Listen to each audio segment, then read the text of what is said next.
8,000 warriors stand in silent ranks beneath a hill in central China. Each has a different face.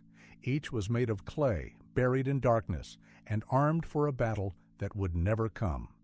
They were built to guard one man in death, a man so terrified of dying that he sent ships across the ocean to find a cure. This is the story of China's first emperor. 22 centuries ago, there was no China. The land was splintered into rival kingdoms locked in constant war, an age the histories call the Warring States. For 250 years, armies of hundreds of thousands clashed across the plains. Cities burned, whole populations were put to the sword. Into this world, in the western state of Qin, a boy was born who would end it all. His name was Ying Zheng. In 246 BC, when he was just 13, his father died and he became king of Qin. For years, others ruled in his place, but Qin was no ordinary state. Its people had embraced a cold philosophy called legalism, the belief that order came from harsh law, reward, and punishment, not virtue. When Zheng seized power, he turned that machine outward. Qin's army was built for conquest. Soldiers were promoted by the number of enemy heads they took. Its generals fielded crossbows, cavalry, and iron discipline. One by one, Zheng's forces devoured the rival kingdoms: Han, Zhao, Wei, Chu, Yan, and finally Qi. The histories record hundreds of thousands dead. In 221 BC, after a decade of relentless war, the last kingdom fell. Zheng ruled everything. No king had ever held such power, so Zheng invented a new word for himself. He would be Huangdi, emperor, a title borrowed from gods and legendary sages. He called himself Qin Shi Huang, the first emperor, and declared his line would rule for 10,000 generations. He was 38 years old. He believed he was founding a dynasty that would never end. He set about remaking the world in Qin's image.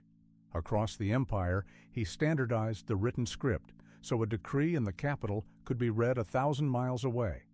He fixed the weights, the measures, even the width of cart axles, so roads wore in a single gauge.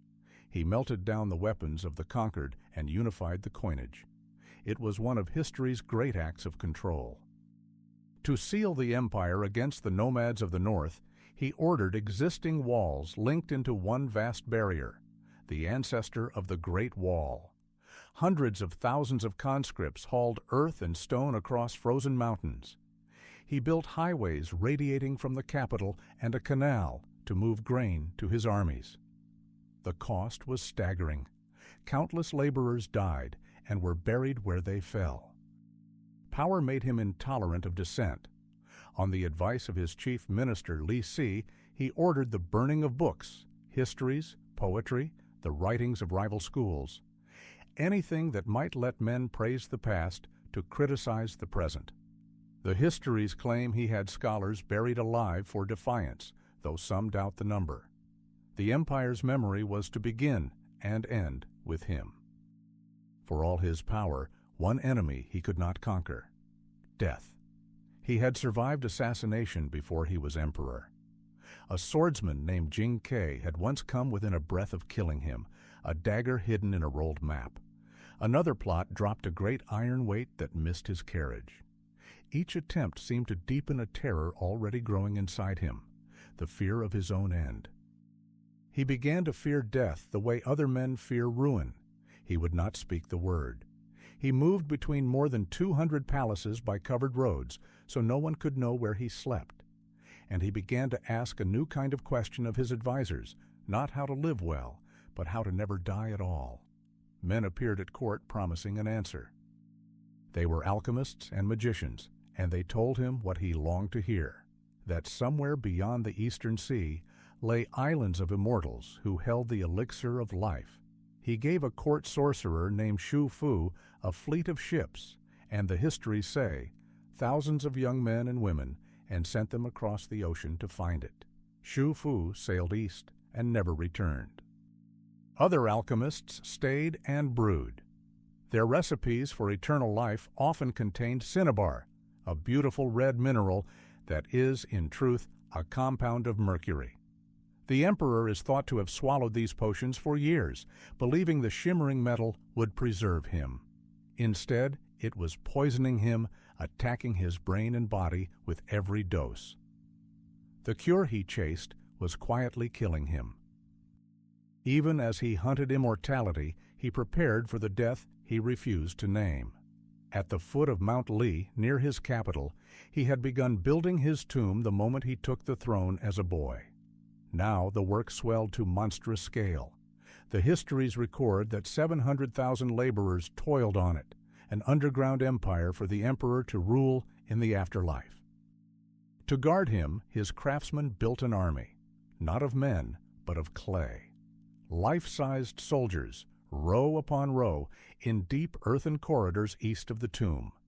Archers, infantry, charioteers, and generals stood in true battle formation, facing the direction of the conquered lands. There were thousands of them, and above them, timber roofs and rammed earth sealed them into the dark. A silent guard, forever. What astonishes most is their humanity. No two faces are alike. Some are young, some lined and weary. Some wear mustaches, some tie their hair in careful topknots. They were painted in bright colors, now mostly faded, and armed with real bronze weapons, crossbows, spears, and swords still sharp after 2,000 years. Each was assembled from parts, then given a face that belonged to no one else. The soldiers guarded only the outer approaches. The tomb itself, the historian Sima Qian wrote a century later, was a wonder. Its ceiling was set with pearls to mimic the heavens. Its floor held a map of the empire, with the great rivers and the sea, rendered in flowing mercury, kept moving by hidden machines.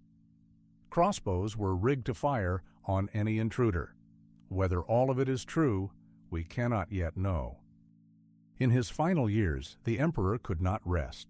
He toured his vast realm again and again, climbing sacred mountains to carve inscriptions praising his own achievements into the living rock. He was searching always for the immortals and their elixir. On the coast, the histories say, he took up a crossbow himself and shot a great fish, believing a sea monster was blocking his messengers to the Spirit Isles. In 210 BC, on yet another journey to the east, the emperor fell ill. He had ruled a united China for 11 years. His body, worn by the very potions meant to save it, began to fail.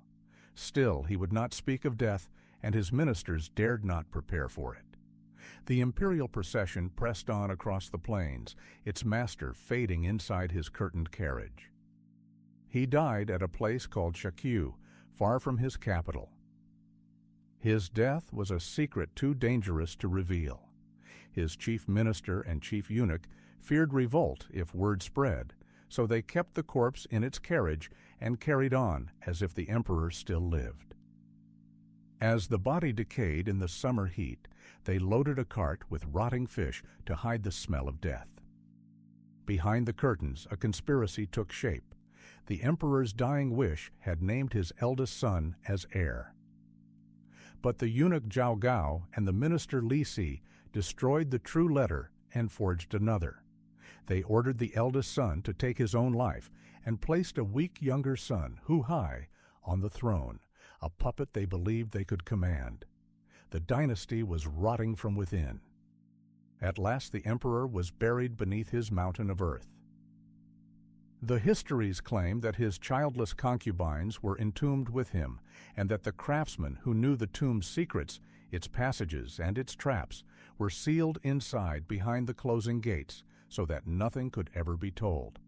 Trees and grass were planted over the mound until it looked like a natural hill. The dynasty meant to last 10,000 generations lasted barely 3 more years. Crushed by taxes, forced labor, and cruel law, the empire erupted in revolt. The puppet emperor was murdered by his own schemer, who was murdered in turn. Rebel armies converged on the capital. In 206 BC, the Qin surrendered, and the palaces of the first emperor were put to the torch. His line was extinguished. For 22 centuries, the clay army stood forgotten in the dark. Then, in the spring of 1974, farmers digging a well in the dry fields near Mount Lee struck fragments of a hard, hollow figure. Archaeologists came, and the earth gave up its secret. Pit by pit, they uncovered thousands of warriors, the greatest archaeological find of the age, an entire army marching out of legend into daylight. And yet the emperor himself still lies unseen. His burial mound has never been opened. Modern instruments have detected unusually high levels of mercury in the soil above it, an eerie echo of Sima Qian's rivers of quicksilver. Archaeologists wait, unwilling to destroy what they cannot yet protect. 2,000 years on, the man who could not accept death still guards his own tomb.